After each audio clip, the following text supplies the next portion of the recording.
Good morning guys, कैसे हैं आप सभी। मैं हूं आपका दोस्त विशाल श्रीवास्तव और स्वागत है आप सभी का आपके अपने चैनल द नेक्स्ट लेवल पर। आज है 21 अप्रैल 2019 और 21 अप्रैल 2019 से रिलेटेड करंट अफेयर्स के जितने भी क्वेश्चंस होंगे उन सब का मैं आप लोगों के साथ डीप डिस्कशन करने वाला हूं। साथ ही साथ इस वीडियो के लास्ट में किसी एक स्ट्रैटेजी के पॉइंट का आप लोगों का सरप्राइज रिवीजन होने वाला है, तो बने रहिए हमारे साथ। चलिए स्टार्ट करते हैं आज की वीडियो। तो ये रहा पहला क्वेश्चन आप लोगों के सामने। इनमें से किन्हें हाल ही में यूके रॉयल सोसाइटी सम्मान दिया गया है। इस क्वेश्चन का राइट आंसर है option number D, Yusuf Hamid. ये जो यूसुफ हामिद हैं ये सिप्ला फार्मास्यूटिकल कंपनी के चेयरमैन हैं, ये भी याद रखिए आप लोग। और इन्हें भारत सरकार की तरफ से पद्म भूषण भी मिला है। ओके, ये जो इमेज में आपको दिख रहे हैं यही है Yusuf Hamid. Okay, coming to the next question. Lebanon में भारत के राजदूत कौन बने हैं। इस क्वेश्चन का राइट आंसर हो जाएगा ऑप्शन नंबर बी, सुहेज अजीज खान। और सुहेज अजीज खान वर्तमान में सऊदी अरब में भारत के डिप्टी चीफ ऑफ मिशन के रूप में काम कर रहे हैं सुहेल अजीज खान। ओके, और लेबनान की कैपिटल है बेरूत, करेंसी है वहाँ की pound. Coming to the next question. NASA की पहली महिला अंतरिक्ष यात्री कौन थी जिनका हाल ही में निधन हो गया है। इस क्वेश्चन का राइट आंसर हो जाएगा option number B, Jerry Cobb. ये जो इमेज में आपको दिख रही है यही है जेरी कॉब और ये नासा की पहली महिला एस्ट्रोनॉट थी। ओके,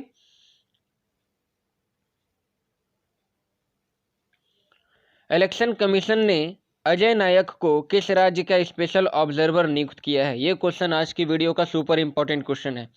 इस क्वेश्चन का राइट आंसर हो जाएगा option number A, West Bengal. और ये जो अजय नायक, इनका पूरा नाम है अजय वी नायक और ये बिहार के पूर्व चीफ इलेक्टोरल ऑफिसर भी है, ये भी याद रख लीजिए। ओके, वेस्ट बंगाल की सीएम है ममता बनर्जी और इलेक्शन कमिश्नर जो फिलहाल हैं भारत देश में वो है सुनील अरोड़ा और इनसे पहले थे ओपी रावत। ओके, आते अगले क्वेश्चन में। दुबई की मशहूर कंपनी राकेश के कॉरपोरेट एम्बेसडर किसको बनाया गया है। इस क्वेश्चन का राइट आंसर हो जाएगा ऑप्शन नंबर ए, पूर्व क्रिकेटर रवि शास्त्री। और राकेश की फुल फॉर्म पूछ सकते हैं आपसे, तो राकेश की फुल फॉर्म हो जाएगी Ras Al Khaimah economic zone. I repeat, Ras Al Khaimah economic zone. Okay, coming to the next question.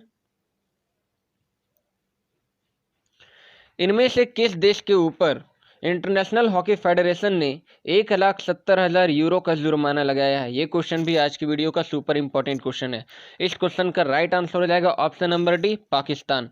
और पाकिस्तान पर यह जुर्माना लगा है प्रो लीग के नियमों का उल्लंघन करने के लिए। ओके, इंटरनेशनल हॉकी फेडरेशन, इसे शॉर्ट में हम लोग FIH के नाम से जानते हैं। इसका हेडक्वार्टर है लुसाने है स्विट्जरलैंड में। और ये भी याद रख लें कि FIH के जो हेड है वो वर्तमान में है Narendra Batra.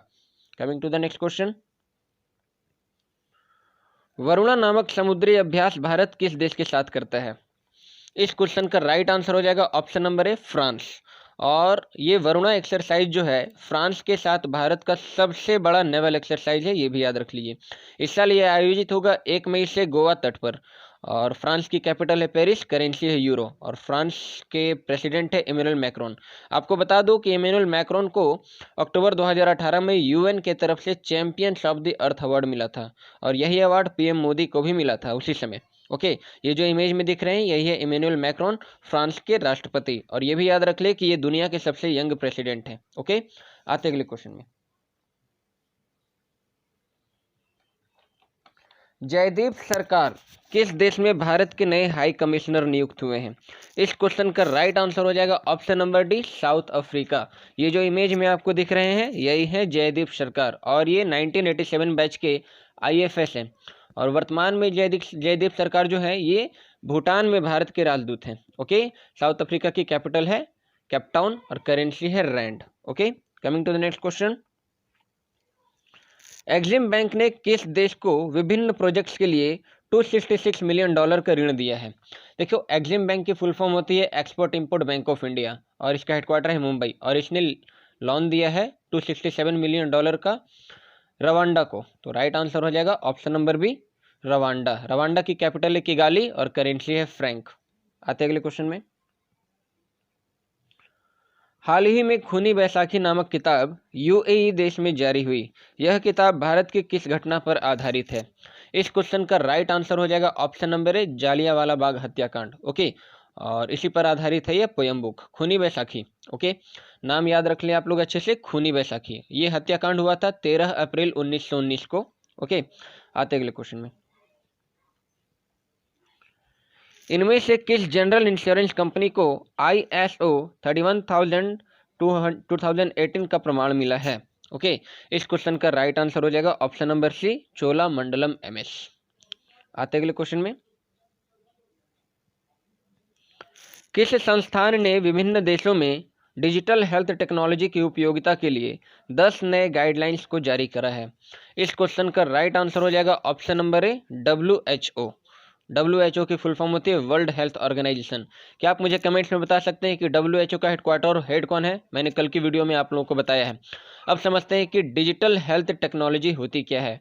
Digital health technology that means using technology to help improve individual health and wellness. यानी कहने का मतलब लोगों की, आम जनता के हेल्थ को इम्प्रूव करने के लिए टेक्नोलॉजी की मदद लेना, यही है डिजिटल हेल्थ टेक्नोलॉजी। ओके, आते अगले क्वेश्चन में। केंद्र ने 10% EWS आरक्षण के तहत शिक्षण संस्थानों के लिए कितनी राशि प्रदान करने को मंजूरी दी है? इस क्वेश्चन का राइट आंसर हो जाएगा ऑप्शन नंबर ए, 4315.15 करोड़ रुपए। बहुत ही विवाद में था यह आरक्षण, बट फिलहाल केंद्र ने इसे शिक्षण संस्थानों के लिए मंजूरी दे दी है। ओके, तो डाटा याद रखें आप लोग, 4315.15 करोड़, ऑप्शन नंबर ए। आते अगले क्वेश्चन में। हाल ही में कॉन्डिलॉन्ग का निधन हो गया, वे कौन थे? इस क्वेश्चन का राइट आंसर हो जाएगा ऑप्शन नंबर ए, क्रिकेटर, और ये स्कॉटलैंड के ऑलराउंडर थे, ये भी याद रख लीजिए। ब्रेन ट्यूमर की वजह से इनकी डेथ हो गई। इमेज में जो आपको दिख रहे हैं यही है कॉन्डिलॉन्ग। ओके, आते अगले क्वेश्चन में। भारत के किस IIT ने महिलाओं में होने वाले ब्रेस्ट एंड ओवेरियन कैंसर का पता लगाने के लिए एक नया मेथड खोज निकाला है? तो इस क्वेश्चन का राइट आंसर हो जाएगा option number D, IIT Roorkee. Okay, चलिए आगे देखते हैं आपके लिए क्या है। List of important national and international days and dates. ये बताने की आवश्यकता नहीं है कि ये कितना इंपॉर्टेंट है, हर एग्जाम में इसका क्वेश्चन 1 से 2 पूछा जाता है। तो इंपॉर्टेंट डेज पहले देखते हैं जनवरी की। 4 जनवरी को मनाया जाता है वर्ल्ड ब्रेल डे। 9 जनवरी को मनाया जाता है NIRI डे, वेरी इंपॉर्टेंट। 10 जनवरी को मनाया जाता है वर्ल्ड हिंदी डे। 12 जनवरी को मनाया जाता है नेशनल यूथ डे, ये भी इंपॉर्टेंट डाटा है। 15 जनवरी को मनाया जाता है आर्मी डे। 25 जनवरी को मनाया जाता है नेशनल वोटर्स डे, ये भी इंपॉर्टेंट डाटा है। 26 जनवरी इंडिया का रिपब्लिक डे और इंटरनेशनल कस्टम्स डे। ओके, 27 जनवरी इंटरनेशनल डे ऑफ कमेमोरेशन। 30 जनवरी मार्टिर्स डे, और जनवरी का लास्ट संडे मनाया जाता है वर्ल्ड लिप्रोसी इरेडिकेशन डे। ये रही फरवरी की। इस वीडियो में मैंने जनवरी, फरवरी और मार्च के इंपॉर्टेंट डेट्स डाल रखे हैं, तो आगे वाले डेट्स आपको अलग वीडियो में मिल जाएंगे। 2 फरवरी को मनाया जाता है वर्ल्ड वेटलैंड्स डे। 4 फरवरी को मनाया जाता है world cancer day, very important. 6 फरवरी को मनाया जाता है international day of zero tolerance to female genital mutilation. 5 फरवरी को मनाया जाता है सेफर इंटरनेट डे, यानी सेकेंड वीक ऑफ फरवरी को मनाया जाता है सेफर इंटरनेट डे। ओके, और 10 फरवरी को मनाया जाता है नेशनल डी वार्मिंग डे। 11 फरवरी को मनाया जाता है international day of women and girls in science, very important. 12 फरवरी को मनाया जाता है नेशनल प्रोडक्टिविटी डे। 13 फरवरी को मनाया जाता है वर्ल्ड रेडियो डे और नेशनल वुमेन्स डे, यही डाटा भी बहुत ही ज़्यादा इंपॉर्टेंट है। 14 फरवरी, आई होप ये बताने की ज़रूरत नहीं है, हर कोई जानते हैं, वैलेंटाइंस डे। 20 फरवरी को मनाया जाता है world day of social justice. 21 फरवरी को मनाया जाता है इंटरनेशनल मदर लैंग्वेज डे। 24 फरवरी को मनाया जाता है सेंट्रल एक्साइज डे। 28 फरवरी को मनाया जाता है नेशनल साइंस डे। ये डाटा भी कई बार पूछा गया एग्जाम में कि नेशनल साइंस डे कब मनाया जाता है। आगे देखते हैं मार्च की। 1 मार्च को मनाया जाता है जीरो डिस्क्रिमिनेशन डे और वर्ल्ड सिविल डिफेंस डे, ये क्वेश्चन भी कई बार पूछा गया एग्जाम में। 3 मार्च को मनाया जाता है world wild life day, world hearing day, ये भी पूछा हुआ है एग्जाम में कई बार। 4 मार्च को मनाया जाता है National Security Day, very important. 8 March को इंटरनेशनल वुमेंस डे और World Kidney Day second Thursday in March को मनाया जाता है। ये क्वेश्चन सबसे ज़्यादा बार पूछा हुआ है, जितने डाटा मैंने अभी तक आपको बताया है कि इंटरनेशनल वुमेंस डे कब मनाया जाता है, तो 8 मार्च को। ओके, 13 मार्च को मनाया जाता है नो स्मोकिंग डे, और नो स्मोकिंग डे जो है वो जनरली सेकेंड वेडनेसडे इन मार्च को मनाया जाता है। 15 मार्च को मनाया जाता है world disabled day, world consumer rights day. 16 मार्च को मनाया जाता है वर्ल्ड स्लीप डे। 18 मार्च को मनाया जाता है ordnance factory day in India. 20 मार्च को मनाया जाता है इंटरनेशनल डे ऑफ हैप्पीनेस और वर्ल्ड स्पैरो डे। ये भी कई बार पूछा है क्वेश्चन कि वर्ल्ड स्पैरो डे कब मनाया जाता है, तो 20 मार्च हो जाएगा आंसर। 21 मार्च को मनाया जाता है world forestry day, world down syndrome day, और उसी दिन मनाया जाता है वर्ल्ड पोएट्री डे। तो वर्ल्ड पोएट्री डे की डाटा पूछी हुई है एग्जाम में। 22 मार्च को मनाया जाता है वर्ल्ड डे ऑफ वाटर, ये क्वेश्चन भी कई बार पूछा गया है कि विश्व जल दिवस कब मनाया जाता है, तो आंसर हो जाएगा 22 मार्च। 23 मार्च को मनाया जाता है वर्ल्ड मेट्रोलॉजिकल डे। 24 मार्च को मनाया जाता है वर्ल्ड टीबी डे, ये भी कई बार पूछा गया एग्जाम में। 27 मार्च को मनाया जाता है वर्ल्ड थिएटर डे। तो ये रही आज की आपकी वीडियो। आई होप वीडियो आपको पसंद आया होगा, और जो भी क्वेश्चंस मैं कमेंट्स में पूछता हूँ उसका आंसर किया करिए। Okay, thank you so much guys, all the best. अपने दोस्तों के साथ शेयर ज़रूर करें।